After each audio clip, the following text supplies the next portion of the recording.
समय समय पर होती है समय समय की बात।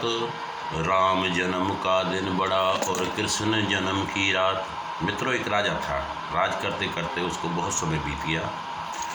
तो एक दिन उसने सोचा क्यों ना कोई उत्सव मनाया जाए जिससे कि यार दोस्त, राजे महाराजे, सगे संबंधी इकट्ठे हैं और उत्सव का मजा लिया जाए। तो राजा ने ऐसा विचार कर अपने गुरु महाराज को सलाह की। तो गुरु महाराज ने भी हाँ कर दी कि भाई हाँ, राजा उत्सव होना चाहिए।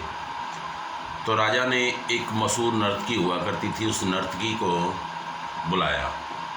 उस नर्तकी ने बड़ी अच्छी तरह से सारी रात नृत्य किया।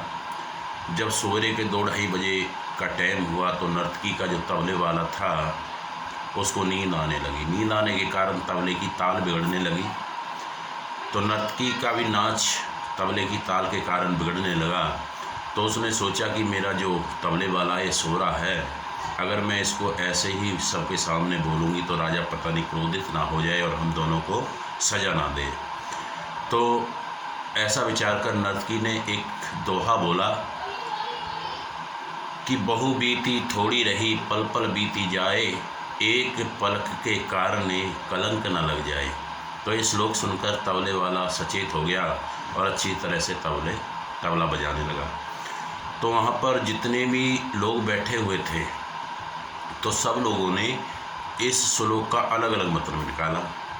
तो राजा ने अपने गुरु महाराज को कुछ मोहरें सोने की दी थी कि महाराज जब ये नर्तकी अपना नाच बंद कर देगी तो इसको इनाम के तौर पे दे देना। जब कहते कि नर्तकी ने श्लोक बोला कि बहु बीती थोड़ी रही पल पल बीती जाए, एक पलक के कारण कलंक न लग जाए। तो गुरु महाराज ने ये श्लोक सुना तो उन्होंने जितनी भी मोहरें राजा ने इनाम के तौर पे दी थी वो सारी नर्तकी को दे दी। तो यही श्लोक जब राजा की बेटी ने सुना तो उसने 9 लखा हार जो पहन रखा था वो उतार कर तब नर्तकी को दे दिया। और जब यही श्लोक तीसरी बार जब उसने बोला तो राजा के बेटे ने अपना जो सोने का मुकुट पहना हुआ था तो वो भी उस नर्तकी को दे दिया। जब चौथी बार नर्तकी ने यही श्लोक बोला, बहु बीती थोड़ी रही पल पल बीती जाए, एक पलक के कारण कलंक न लग जाए। तो राजा कह रहा बस कर, एक ही श्लोक में तूने सारे को लूट लिया। तू तो बड़ी चतुर है, बड़ी चालाक है, और कितनों को लूटेगी। तो कहते हैं वहाँ पर जो गुरु महाराज राजा के बैठे थे वो कहते राजन, इसको बुरा भला मत बोल, क्योंकि इस नर्तकी ने जो श्लोक बोला है वो मेरे मन को छू गया है। आज से मेरी गुरु है।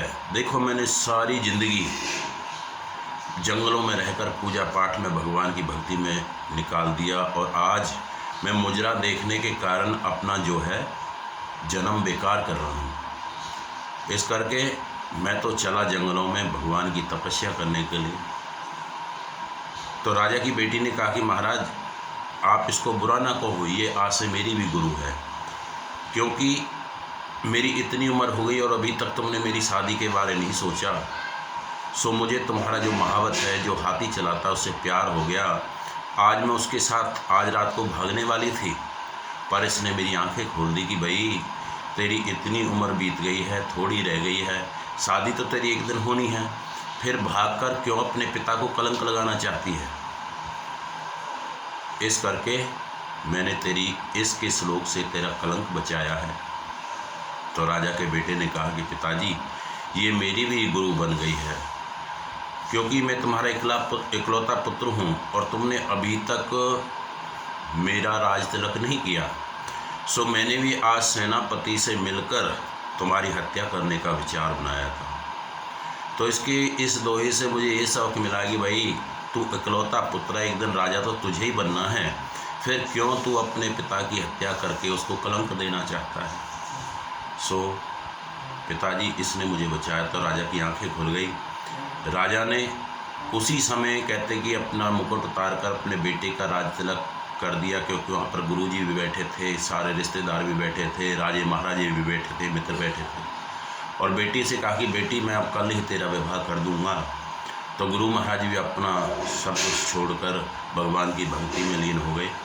तो नर्तकी सोचती है कि मेरे एक दोहे ने सबकी किस्मत बदल दी और मैं हूँ जो इस उल्टे सीधे काम में लगी हुई हूँ, वैश्या का कर्म करती हूँ, मैंने तो अपनी सारी ज़िंदगी बेकार कर दी। सो इस करके आज से मैं भी ये नृत्य छोड़कर भगवान की भक्ति करके भवसागर पार हो जाऊँगी। तो उसी दिन वो नर्तकी भी ये नाच गाने का काम छोड़कर भगवान की भक्ति के लिए हरिद्वार चली जाती है और वहाँ पर अपने प्राण त्याग कर भवसागर पार कर दिया। तो सो मित्रों, कहते हैं कि अगर हम किसी चीज़ को पढ़ते हैं या किसी चीज़ को सुनते हैं तो उसके अर्थ को समझना चाहिए। अगर अर्थ समझ आ जाता है तो किस्मत बदल जाती है। इस करके मित्रों, पढ़ते तो सभी हैं, उस पढ़ने का कोई फ़ायदा नहीं है जब तक हम उसका अर्थ ना समझें। अगर अर्थ समझ गया तो ज़िंदगी बदल जाती है। बोलिए श्यावर रामचंद्र।